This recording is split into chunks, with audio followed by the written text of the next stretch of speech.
5G Batelma, des actualités uniques, dynamiques et renversantes dans le journal TV.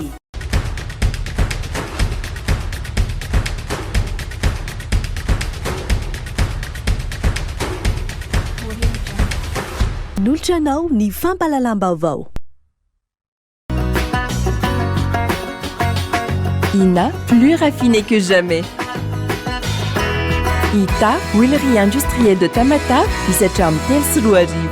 Vous présente Ny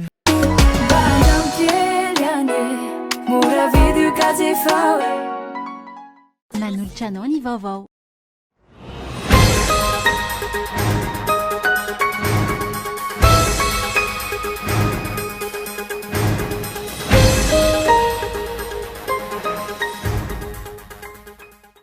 Fianakaviana maro ny tsy ampoenty manana hiatrehana ny fetin'ny Noely amin'ity taona ity noho ny fahasahiranana iainana andavanandro. Ao ireo tsy anasa, eo ihany koa ireo miasa tena ka nohanina an'io tadiavina an'io.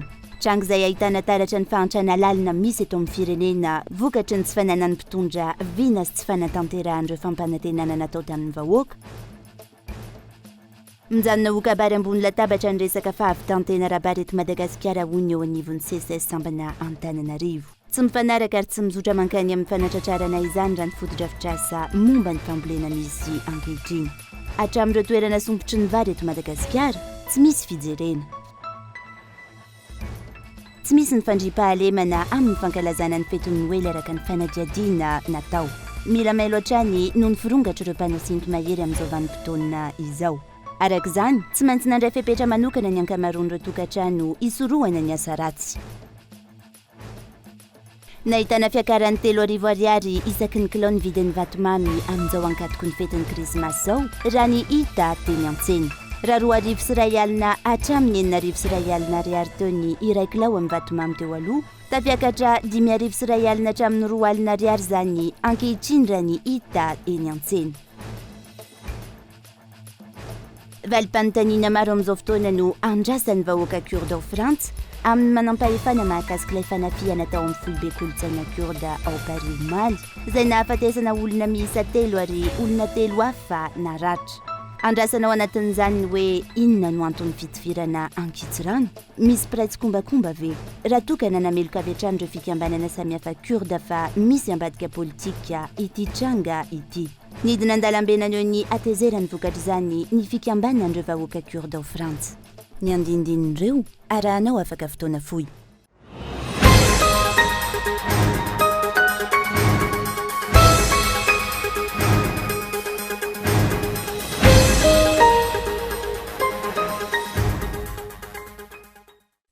Ankafaliana tompoko lasy tompoko vavy no itsidihana ny tokantranonao amin'ity alina ity tonga soa eto amin'ny fampalalam-baovao. Saina mpitiavana ianao anaraka izany hatramin'ny farany. Tahaka ny mahazatra rehefa sabotsy tahaka izao dia ny matoan-dahatsoratra no anomboantsika ny fampalalam-baovao. Fianakaviana maro no tsy manana enti-manana hiatrehana ny fetin'ny Noely amin'ity taona ity noho ny fahasahiranana iainana amin'ny andavanandro. Ao ireo tsy anasa, eo ihany koa ireo miasa tena ka nohanina an'io tadiavina an'io. Tranga izay hita taratra amin'ny fahantrana lalina misy eto amin'ny firenena vokatry ny tsy fananan'ny mpitondra vina sy fanatanterahana ireo fampanantenana natao tamin'ny vahoaka. Matoan-dahatsoratra Olona Saina. Tahaka ny fetin'ny Noely tatao anatin'izay taonany fanesy izay indray no mbola anamaria ny ankamaroan'ny malagasy ity Noely 2024 ity. Mbola ao anatin'ny fahasahiranana ary ny asarotra sy ny hamafa izy izany tamin'ity no ireo endrika tsy fananana amin'ny endriny maro samihafa. Tsy fananana asa ho an'ny tanora izay tsy mbola nahitany mpitondra vahaolana hatramin'ny androany noho ny tsy farisian'ireo orinasa mampiasa vola anangana orinasa eto amintsika. Ireo efa miasa, indrindra ireo mpiasa tena toy ny mpamboly sy ny mpiompy, miary ao anatin'ny tebiteby sao isy angalatra ny vola eny an-tsaha na ny omby ao am-pahitra vokatry ny firongatry ny tsy fandriampahalemana.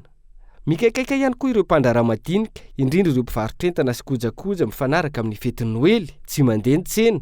Vitsy ny mpanjifa amin'izao noho izany tsy tafiditra anatin'ireo filana andavanandro ary nahitana fiakarany ihany koa ny vidiny oharina tamin'ny taona lasa. Teboka vitsy ireo hitarafina fa anatin'ny fahasahiranana ny vahoaka malagasy hiatrika ny fetin'ny Noely rampitso. Ao ireo mbola anoho ny fitadiavana tahaka ny andavanandro satria no hoanina an'io tadiavina an'io. Ao ireo ray aman-dreny hiafy sy zara raha mihinana fa ny ankizy no ezahana hitovy amin'ny rehetra. misy ihany koa ireo tsy mahatakatra akoho mamborona fa eny amin'ny mpivarokena no hividy izay takatry ny farim-pananana. Fantrana sy tsy fampiny hoenti-manana izay tsy amin'ny vahoaka irery intsony fa hatramin'ny fanjakana.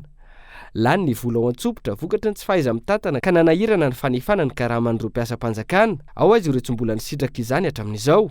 Eo ihany koa ny trosan'ireo kompania tsoloka amin'ny fanjakana izay mitetina amina miliara maro ny tsy voaefa ka antony nandaniana nandritra ny filan-kevitry ny minisitra farany teo. Ny didim-panjakana mamaritra ireo fepetra sy ny fomba enti-manatanteraka ny fanaovana ny bons de trésor spéciaux ho an'ny groupement pétrolier de Madagascar ahafahan'ny fanjakana manilika ny trosa tokony aloha. Ity firosoana amin'ny BTS ity izay vao maika anamafy ny fahasahiranana eto amin'ny firenena Atsoatsy ho ny fanio-kevitry ny Mpahay Toekarena, noho izany anatevina indray ny trosan'ny fanjakana izay efa miavosa ankehitriny. Entin'ny fanjakana amenoana ny bangy eo amin'izay kitapom-bolam-panjakana izay ankehitriny ny fanerena amin'ny endriny maro samihafa ireo orinasa andoha ireo aba setra isan-tokony. Etsy ankilany, ireo mpandrarà amin'ny sehatra tsy manara-dalàna tsy hita ny ezaka ataon'ny fanjakana ampidirana azy ireo ao anatin'ny sehatry ny manara-drafitra sy manara-dalàna ho fanatsarana izay vola miditra amin'ny fanjakana izay. Arak'izany, ny mandoa ihany no mandoa eto amintsika fa ireo orinasa sasany mialokaloka ao anatin'ny sehatry ny tsy ara-dalàna tsy hita ny fepetra raisin'ny fanjakana. Tsy fahaiza-mitantana sy tsy fisian'ny fitantanana mangarahara eo anivon'ny fitondram-panjakana izay hita ihany koa teo anivon'ny CNLS ka izao irosoan'ny inspection générale d'État ny fanaovana fanadihadiana maika noho ny fisian'ny fandaniam-bola tsy mazava mitetina hatrany amin'ny 4,1 sy $1 ka taken'ny Fonds mondial ny amerenana azy. Tsy fisian'ny fanjakana tsara tantana sy ny fahantrana lalina iainan'ny malagasy izay mahatonga ny hery velona maro manao anto sy mitaky ny sy ny fifidianana madio sy mangarahara ary ekeny rehetra amin'ny taona ho avy. Mba izay olona safidim-bahoaka marina no hitantana ny firenena mandritra ny 5 taona manaraka hisoroana ny krizy anamafy indray ny fahasahiranana efa misy ankehitriny. Andry ahatongavana amin'izany tsy fanomezana tombon-dany antokona olona iray ataon'ireo mpiandraikitra ny fifidianana, nisy ny fitsarana avo momba ny lalam-panorenana. Fifidianana ankalalahana, madio sy mangarahara ary ekeny rehetra no andrandraina eto Madagasikara izay hitarika makany amin'ny fahatsarany ny fari-piainan'ny malagasy isan-tokantrano ka tsy ho ao anatin'ny fahantrana lava no ankalazana ny fetin'ny Noely. Fa mijanona ho kabary ambony latabatra ny resaka fahavitantena arabary eto Madagasikara. Hoy ny avy eo anivon'ny CSS sampana Antananarivo tsy mifanaraka sy tsy mizotra makany amin'ny fahatrarana izany raha ny fotodrafitrasa momba ny fambolena misy ankehitriny hatramin'ireo toerana sopotry ny vary eto Madagasikara tsy misy mijery. Fanadihadiana. Amin'ny taona 2024 no voalaza fa aleo tena arabary Madagasikara ary nomboka hitodika amin'ny fanondranana. Niemitra nefa izany ary vinaina ho amin'ny taona 2024 raha tsy hisy ny fiovana. Fahavitantena arabary izay mbola ho sarotra ny fanatratrarana azy hoy ny filohan'ny CSS sampana Antananarivo raha ny fotodrafitrasa ampiasain'ireo tanitsahana ho jerena. Raha toka tena anao politika ampampandrosoana ny fitondrana anankiray dia tsy maintsy mijery aloha ny fahavitantena ara-tsakafo mifototra amin'ny fambolena sy ny fiompiana ny mécanisation na système izay vao resaka industrialisation. Koa noho izany raha mahatsikaritra isika dia mbola latsaky ny ray ampahatelo ny toerana azo volena ao aloatra fotsiny no nivokarina hatramin'izay. Azo hitarina zany raha toka misy ny fanaovana todrano sy ny fanatsarana ny efa toeram-pamokarana isan-taona nisy hatramin'izay satria efa tototry ny antsanga sy ny fasika ireo lakan-drano saika mahenika an'ireo toeram-pamokarana na io any Marovoay na io etỳ aloatra Mangoro. Tokony ho laharam-pahamehana eo amin'ny fitondram-panjakana ny anaovana an'ireny todrano ireny sy hanitarana ny toerana azo volena. Satria rehefa mahavita tena arabary ara-tsakafo isika dia moramora ny mibata ny antsoina hoe fampandrosoana maro lafy. Ambana ho an'ny tontolon'ny fambolena ny fiovan'ny toetrandro ary isan'ny arofanina analefahana izany ny fanafoanana na ny fampihenana ny toron-tanety sy ny toroala. Eto amintsika tsy araka ny tokony ho izy ny famboleka-kazo atao raha ny fanazavana. Tsy vitany hoe rehefa tonga ny vanim-potoana famboleka-kazo dia betsaka lavitra noho ny tombana eo amin'ny vidin'ny hazo atsatoka ny fihetseketsehana akana mpanao gazety sy anaovana fety ho an'ilay olona lazaina fa mpamboly hazo. Mila fanaraha-maso ny hazo volena aoriny ny fampitsatoana azy amin'ny tany. Tokony hitary ny fitondram-panjakana ny fanomezana zanakazo ny eo amin'ny fampiasana tavy dia anjarany mpitondra isanambaratongany ny mametraka karazana fepetra mba ahafahany olona mamboly kanefa kosa miaro ny faritra izay tsy hanaovana fambolena eo amin'ny alalan'ny tavy zany sy ny fanaovana avantavy mba tsy hitarany afo any amin'ny toerana tsy tokony ilana fandorana. Tsy ampy ny fandrarana sy ny fanentanana ny mpamboly tsy hanao tavy sy tevy alina, tsy afaka ny tsy amboly ny tantsaha noho izany antom-pivelomana. Ilaina araka izany ny fanomezana tany azo volena ho an'ny tantsaha, arahana fampitaovana sy fanohanana ara-teknika raha tiana ny anafoana ny tavy eto amintsika, hoy ny CSS Sampana Antananarivo. Anoizantsika ny fampahalalam-baovao dia iompana betsaka mahakasika ny fety noelitsika ato anatin'ireto fanadihadiana manaraka ireto. Maro ireo izay tsy mankalaza intsony ny fety noely noho ny fahasarotan'ny fiainana ankehitriny raha ny fanadihadiana natao. Tokantrano maro araka izany no mandro fotsy sy tsy mankalaza ny noely anatin'ny fonenana tsy zarizary raha ny fanadihadiana natao. Pitino kolona. Ao Mananjary. Efa mataonan'izao ity renim-pianakaviana iray ity no nipetraka tao Analanjavidy. Tsy misy mampiavaka amin'ny fahazarana andavanandro ny noely amin'ity taona ity raha ny fanazavany. Ny hoan'androany no tadiavina androany. Nakaraminazy tena sisy misy ka terindry zao aza dia neo maro kapokaraita sisinao tena maina misy zany menaka aviato.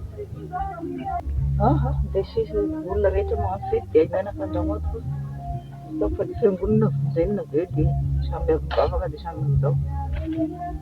Ampahany betsaka amin'ireo tokantrano ao Mananjary no miaina anaty fanitrana lalina tahaka izao. Raha ny hita fonenana tsy zarizary, sakafo tsy ara-pahasalamana, izany no andavanandrom-piainan'ireo malagasy maro ankehitriny. Ho an'ity vehivavy iray ity, mpitatitra rano atao antom-pivelomana. Zarana mavidy kapoakambary ny karama, saingy tsy maintsy miaina amin'ny zava-misy hoy ny fanazavana. Ny fetren'ny fety aloha hatr'izao dia tena tsy misy satria sisy mpagnampy aho olo sahirana hitragnoko ma izao dia hitanareo agny. Dia tsy hitako misy ny marina amin'ny fety ity fa dia mbola boribory izao hatramin'izao. Dia mba mangataka fagnampena aho hagnampy anahy amin'ny tragnoko na amin'ny fety. Fa tena tsy hitako misy ny marina anay itony. Inona zany le hoe entina ankalazana an'izay fety zay, inona le hoe hoanina amin'izao fotoana?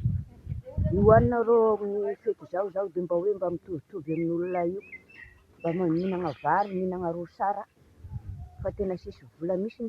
Zaho moa asako zao sy raha mananasa aho fa dia mitatitra ranon'olona io asako. Velotaraina araka izany akamaroan'ireo malagasy, tsy eto andrenivohitra ihany, isany misedra olana ny any amin'ny tontolo ambanivohitra sy ny any amin'ny faritra samihafa.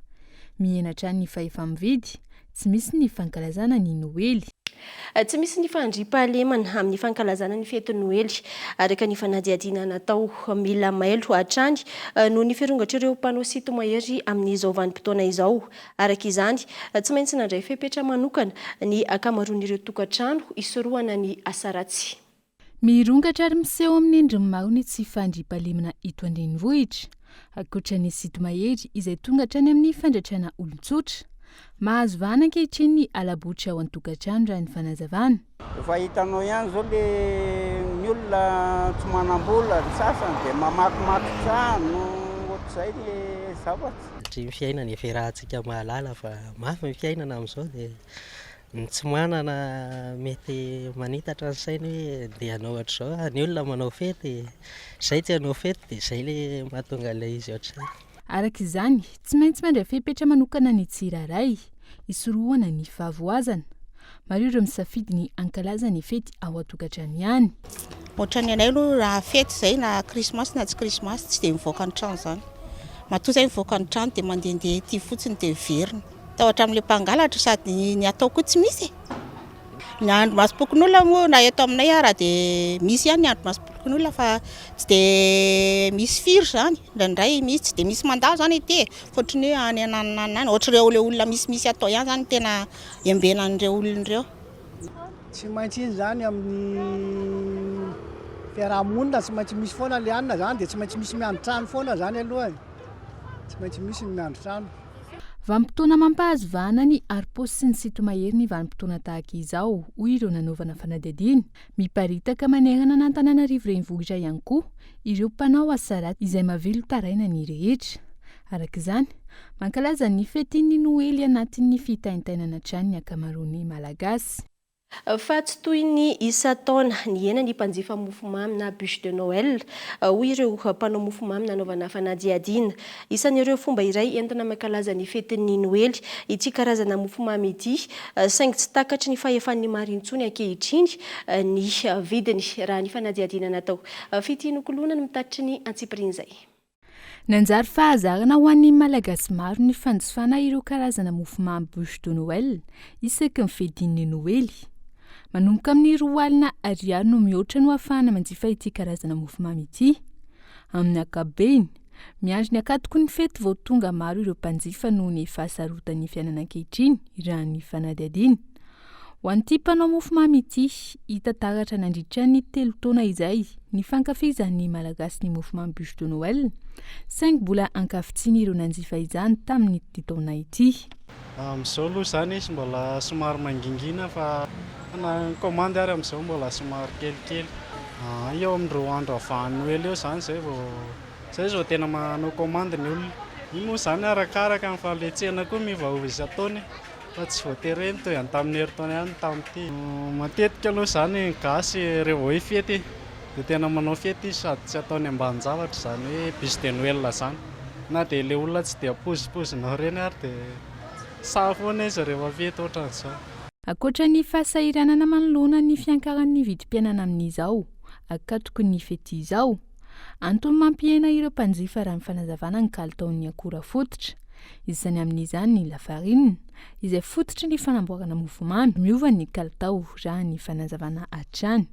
Produit izany aloha amin'izao efa metsotra nisy taloha, fa meratsy ny produit amin'izao ny matière première izany. Efa lasa niova ilay izy. Na lafarinina fotsiny ary efa tsotra ny isa-taona intsony.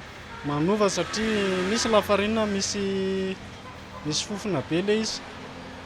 Dia ilay client nefa tsy mahafantatra an'izay dia indraindray na izay ary moa izany vao vitaka. Raha tsy ahivina, isan'ireo fomba fankalazana fetin'ny Noely avy amin'ireo firenena tandrefana ny bûche de Noël iarahan'ny mpianakavy.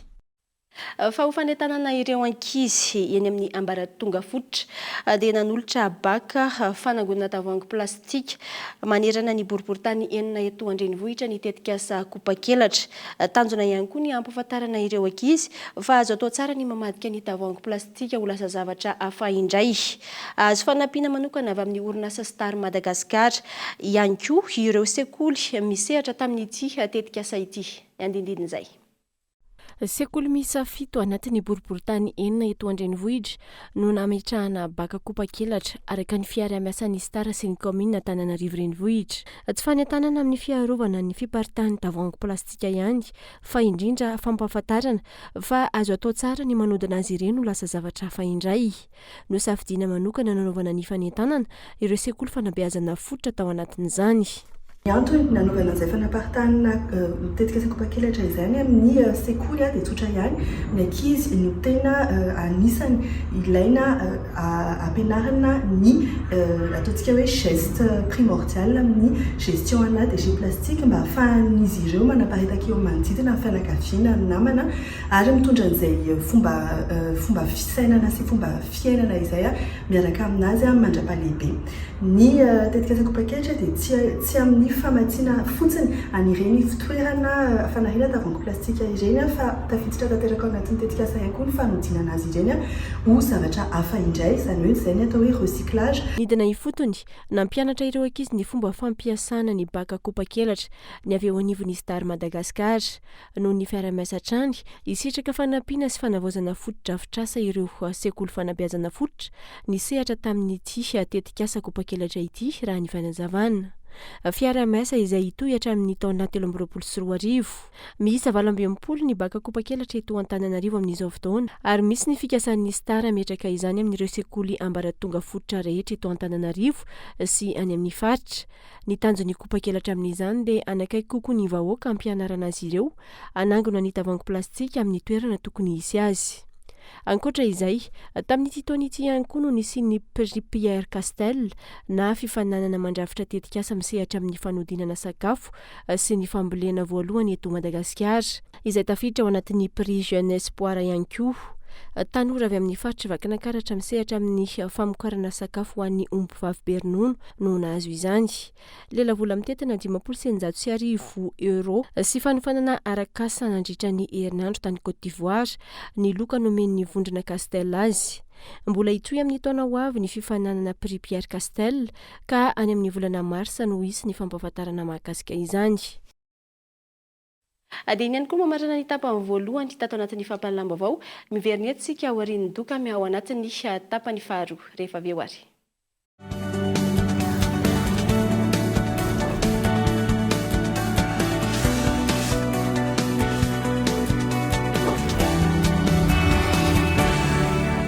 Nous avons exactement la recette dont tu as besoin.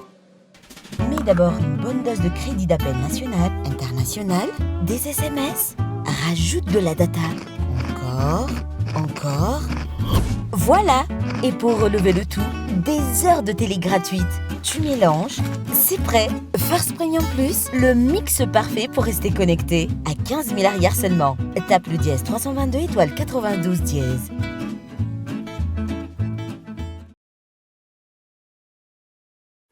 Ina dia vita amin'ny soja voafantina mba hampatsiro ireo karazan-tsakafo karakarainao. Ny menaka Ina dia ahitana oméga 3 sy oméga 6 ary ara-pahasalamana no notrikaina entin'ny soja. Ina ilay menaka manome tsirony nahandronao isan'andro.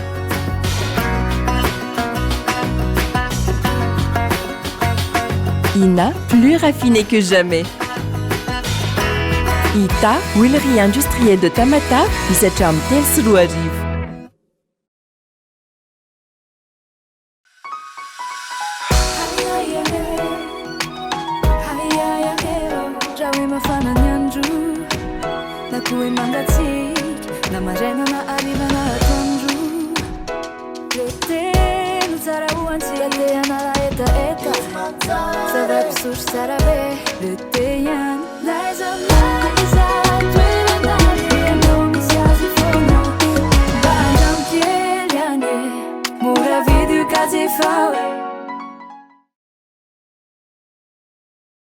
Alors, on s'est mis à la course?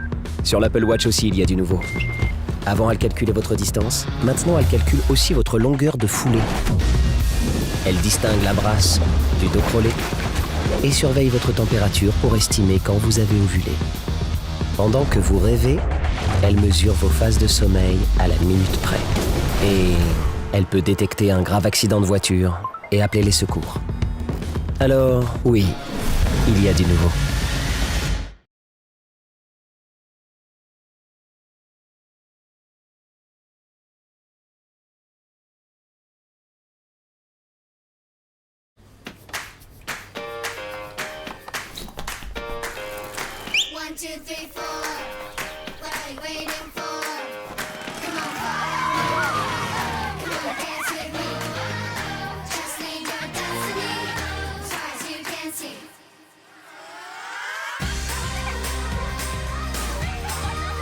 Du bon lait, une crème onctueuse.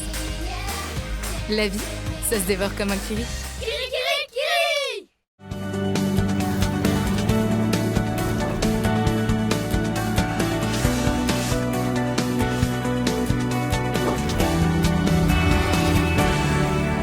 Ao anatin'ny fanomanana ny fiatrehana ny fetin'ny Noely dia maro ireo ray aman-dreny nisafidy ny ampiala volony zanany teny Analakely sy Ambodiatovo ho an'ny androany. Natao izany ho fiarahamifaly sy anararaotana iantsenana ireo kilalao sy entana ilaina mandritra ny fety raha ny fanazavana. Abraham Randriamanana. Miomana amin'ny fandraisana ny fetin'ny krismasy androany ny ankamaroan'ireo mponina teto andrenivohitra. Tome fiolona avokoa ny ankamaroan'ireo toerana sy tsena nandritra izany. Isan'ireo nanoloana ny lapan-tanàna Analakely, maro ireo ray aman-dreny nitondra ny zanany niala voly. Avy any Tanjombato zay, tondra ny ankizy mitsangatsangana. Le mbo tsy miasa aloha dia mbo manomanomana kely, makamaka sary, jerijery entana, kilalaon'ny ankizy. Mbo miala voly amin'ity Analakely aloha tsisy fotoana mihitsy le andavanandro dia mbo manala azy mivoaka mitondra ny ankizy dia ny ray aman-dreny ny tsena ka zareo tsy dia zatra hoe makaty amin'ny vilina ty tsinona fa zay somary mivoaka amin'ny vilina mipetraka. Ny programme amin'izao 24 zao dia mitondra ny ankizy mandehandeha dia manomana andram-pitso. Ilay ankizy moa zany mba tena hoe hoetiketina kely sady mijerijery kilalao kely ho an'zareo koa. Ho an'ny ankizy mihitsy zany ny tena anaovana an'ilay izy ny tena marina. Ankoatra izay, nisy ihany koa ireo ray aman-dreny nisafidy ny hitondra ny zanany teny amin'ny zaridaina Ambozatofo tamin'ity androany ity. Mba hoe tsy avotsiny ny orana tamin'ny maraina dia hoe ndao mba hitondra ny ankizy aka-rivotra sady avy tsy salama koa dia makamaka rivotra fa hoe mba afaka mifety zany vao mba mitondra ankizy tena hoe mba manomana manao sakafo dia mitondra sakafo aty. Zay ary mbola tsy taty mihitsy fa mpiara-miasa mba miresadresaka hoe efa misy filalaovan'ny ankizy aty dia mba mandeha fotsiny ndao mba hijery azany aloha. Ao atsy mba zaza foana faly anay mitondra ankizy kely dia mba taty androany dia nafinaritra. Zay zao printemps zay ireo maromaro eo miara mandeha aty dia ohatran'ny mafinaritra hoe mba tafahoana miaraka satria ny andavanandro efa samy niasa samy niany amin'ny asany any daholo dia mba miaraka ohatra zao dia mafinaritra le fiarahanana kely aty. Amin'ity 24 ty zao zay efa mianaka kely mitsangatsangana aty Ambozatofo dia rehefa rariva mety ho any am-piangonana angamba anao sasak'alina eo satria ohatra nefa mba misy toerana azo hipetrapetrahana sy akakany anaovanaovan'ny ankizy kilalao sy ny akakana sary dia mahafinaritra le izy. Ny lama amin'ny ankapobeny teto Andrenivohitra ho an'ny androany. Nahitana fitohanan'ny fifamoivoizana kosa ny ankamaroan'ireo toerana be olona nivezivezy toy ny tamin'ireo faritra misy ireo tsena. Mandidina izay fiomanana amin'ny fetin'ny krismasy izay hatrany dia tsy naharaka ho an'ny androany ny fandraisana ireo mpanjifa teny amin'ireo toerana mpanaovana volo teto Andrenivohitra. Antony izany ny fiomanana amin'ny fetin'ny krismasy ho an'ny rahampitso raha ny fanazavana. Feno avokoa ny androany ny fandaharam-potoana ho an'ny ankamaroan'ireo toeram-panaovana volo teto Andrenivohitra. Nanomboka tamin'ny 5 ora maraina no nitsokatra izy ireo nandray ireo mpanjifa. Miankina amin'ny halavany ny saran'ny fanaovana volo ary maharitra 30 hatramin'ny 570 minitra ny fikarakarana raha ny fanazavana. Maro be ny vehivavy tia manao volo satria andro iray kosa ilay krismasy dia mba miavaka tahaka tsy toy ny andavanandro zany. Arakaraka le olona eo ka raha ohatra zao le olona hoe na mbola misy tonga ary amin'ny enina dia raisinay foana zay zany tsy mamela olona tsy vita volo zany miditsy ataonay fa vitanay hatramin'ny farany foana manodidina eo amin'ny 30 000 eo hatrany amin'ny tsaiko 125 miasa daholo ka zao mihitsy ara vao tena miasa tsara zao vao tena miasa zany satria zay vao betsaka ny client. Miankina amin'ny fahatongavan'ny mpanjifa ny fikatonana ho an'ireo mpanao volo ho an'ny androany.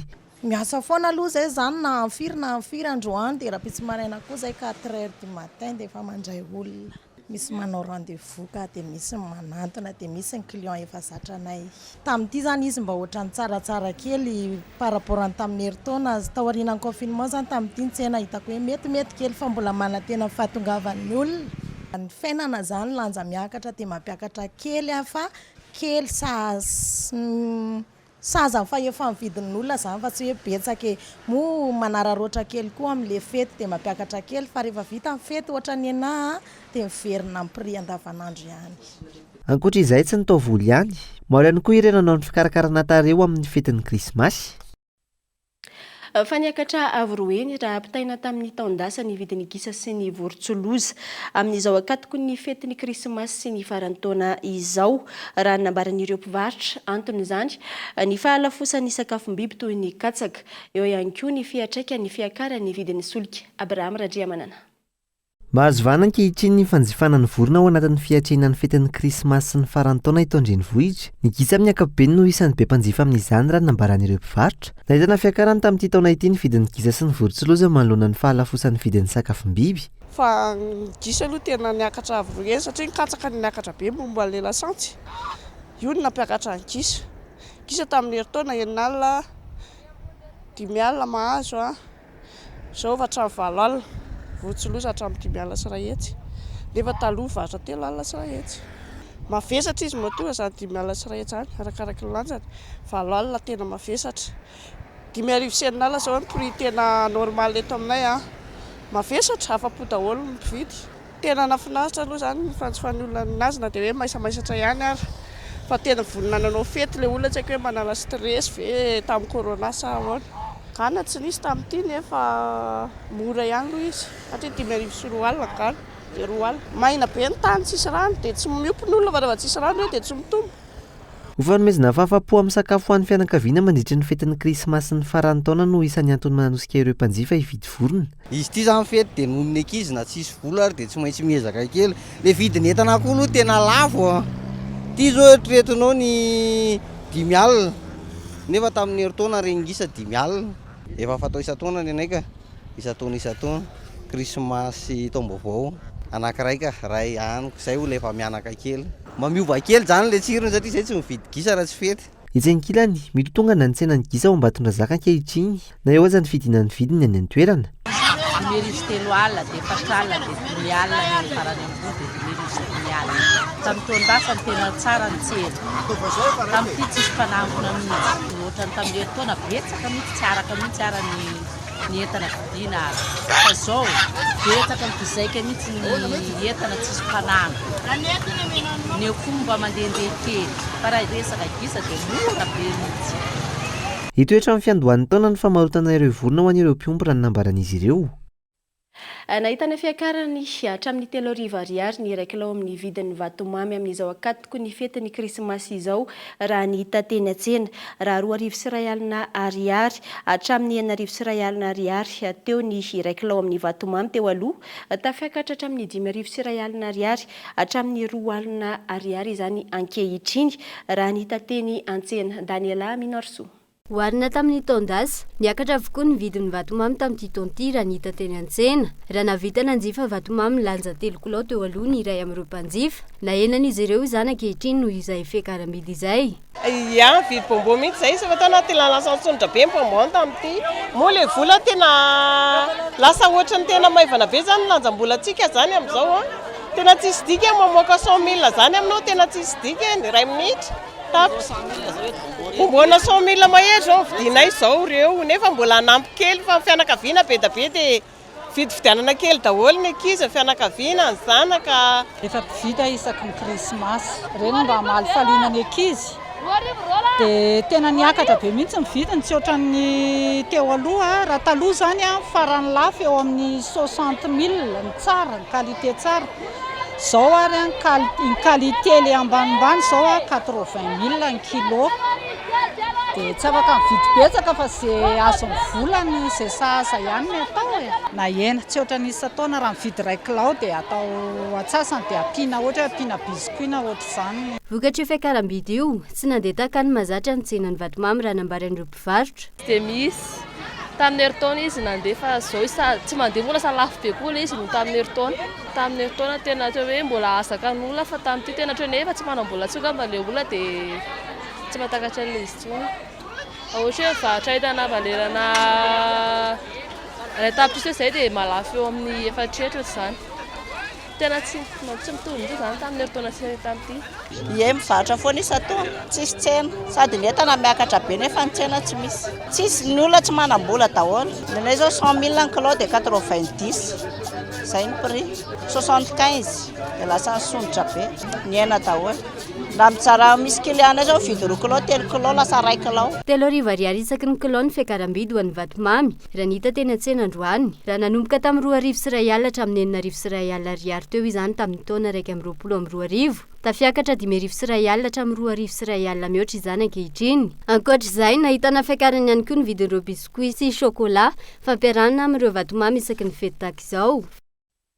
Ao anatin'izay fiomanana ny fety izay hatrany dia nahitana fiakarana hatramin'ny 15 isan-jato ihany koa ny vidin-damba eny amin'ny tsenan'ny sotry amin'izao fotoana raha oharina tamin'ny taon-dasa. Noho io ny hena ny mpanjifa ary ny rona tamin'ireo akanjo efa vita hoy ireo mpivarotra.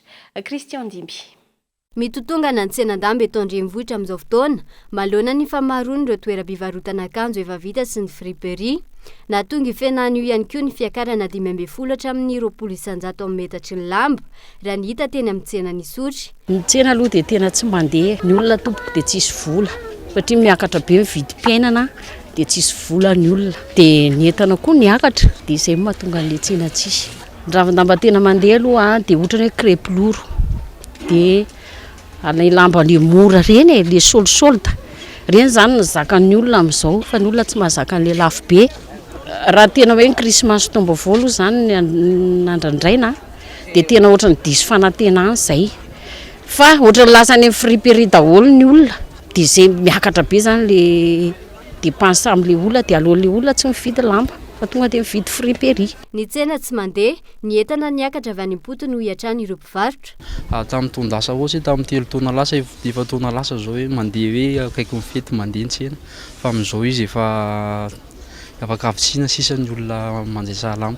Miakatra moa satria le araka ny vidim-piainana miakatra foana dia tsy maintsy mifandanja amin'izay koa zany ny entana alainao tsy maintsy mampiakatra koa ny patron. Ohatra hoe zao ny lambana 35 taloha zao mety lasa niakatra 50 000 amin'izao. Ohatra hoe zao raha ohatra ty crêpe-lourd ty ohatra zao le crêpe-lourd anaty balle mety alaina ohatra hoe 40 izy taloha ohatra 35 dia zao mety angalana azy mety 60-75 izy koa mety inty izy ty le olona mihitsy ny amin'izao nefa tsy dia misy vola intsony zany le anaovana fety fa tonga dia fidianana loka zany zao tsy azahoana tombony intsony ny tsenany lamba amin'izao fotoana hoy ireo mpivarotra na amin'izao akatoko ny fety izao aza latsaky ny 2 ariary isaky ny metatra ny tombony azo ambony indrindra amin'izany.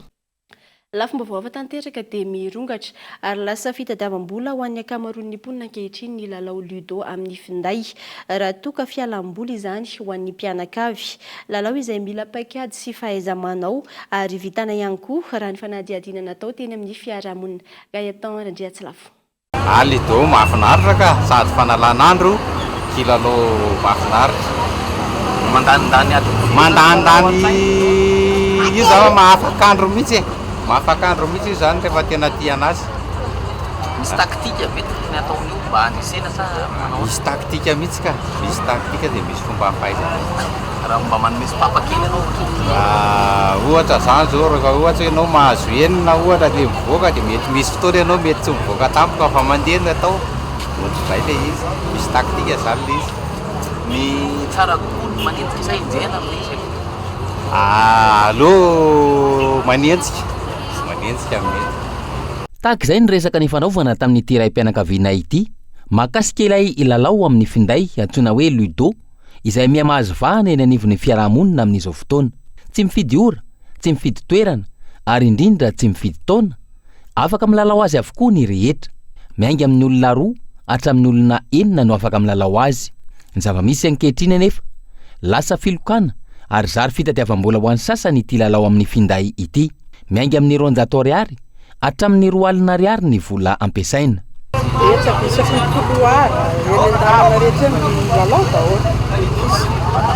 Nefa le izy ohatran'ny hoe lalao mandany fotoana zany misy ary io ataon'ny olona fitadiavam-bola mihitsy misy manao anazy lalao misy manao anazy fitadiavam-bola misy tena manao tena foana 100 000 fa kilalao moa zany ohatran'ny hoe 200-500 Azony rehetra atao ny milalao ity ludo ity amin'ny toerana rehetra. Eny anivon'ny tokantrano, toeram-piasana, amoron-dalana, an-tsekoly, eny amin'ireo toeram-pivarotana sy ny maro hafa. Rehefa misy fotoana fialan-tsasatra kely matetika no mifampitaona ny mpilalao ka mivondrona ary miroso avy hatrany amin'ny lalao. Amin'ny ankapobeny 30 minitra farafahakeliny no fotoana lany ary misy fotoana mandany hatrany amin'ny ora iray sasany ny lalao iray. Ilaina ny fananana paikady saingy miankina ihany koa amin'ny vitana ananan'ny mpandray anjara tsirairay avy raha ny fanazavana. Io zany sans fangaro fahaizana izy. Zay ny tena marina amin'ny sans fangaro fahaizana izy. Satria amin'izay le teneniko aminao zay zao raha ohatra hoe mahazo 5 ianao zao ohatra dia tsy voatery hamono an'iny ianao. Na hoe mahazo 6 ianao dia tsy voatery hamono an'iny. Na hoe tsy maintsy vonoako ty. Zay le ludo. Sady kilalao ny lahy zany mahafinaritra naminy kilalao mpianakaviana mahafinaritra ny anay ty ohatra zany zay 5 000 ihany anay vao anay dia raha vao mahita olona zay dia lasa mandeha tory dia mahita olona dia zay mahita olona dia lasa fa tsy misy resaka fankalana tsisy neniny zany. Lasa fitadiavam-bola ho an'ny sasany ity lalao ludo amin'ny finday ity ankehitriny. Ahitana azy avokoa eny anelakelan-trano sy amoron-dalana rehetra amin'izao fotoana. Lasa fitadiavam-bola ho an'ny tompony finday ihany koa raha ny fanadihadiana natao.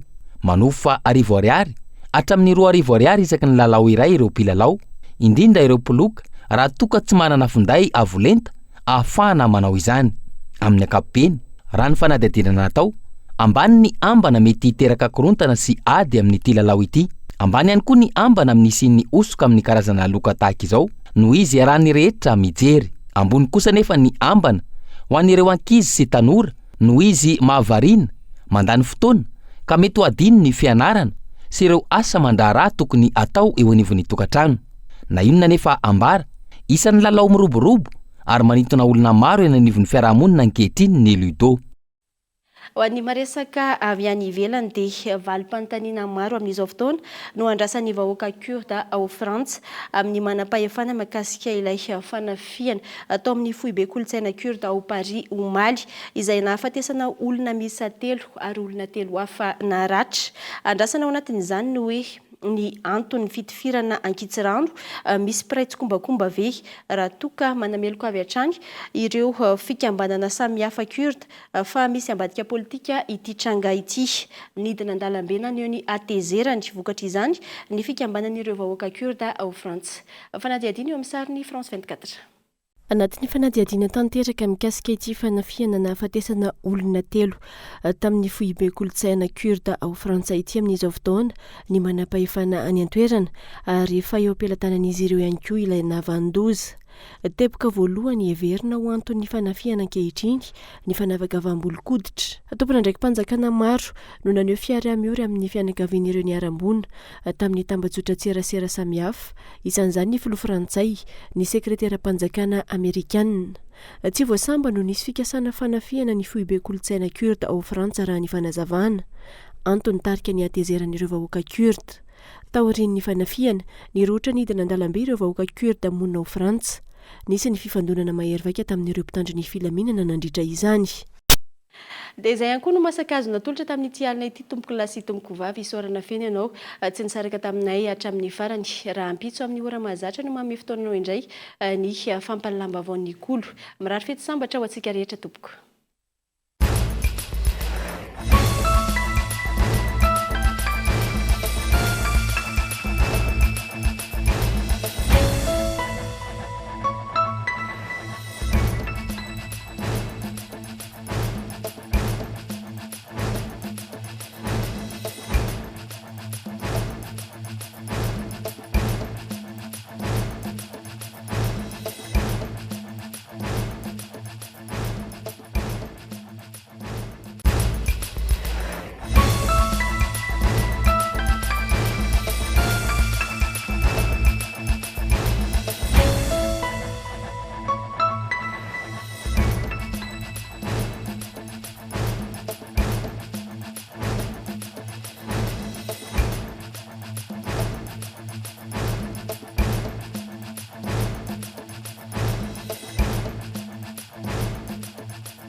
Vous a présenté Nivava. Ina, plus raffiné que jamais. Ita, huilerie industrielle de Tamata, Isacham Telsuruariv. Vous a présenté Nivava. 5G Batelma, des actualités unies, dynamiques et renversantes dans le journal TV.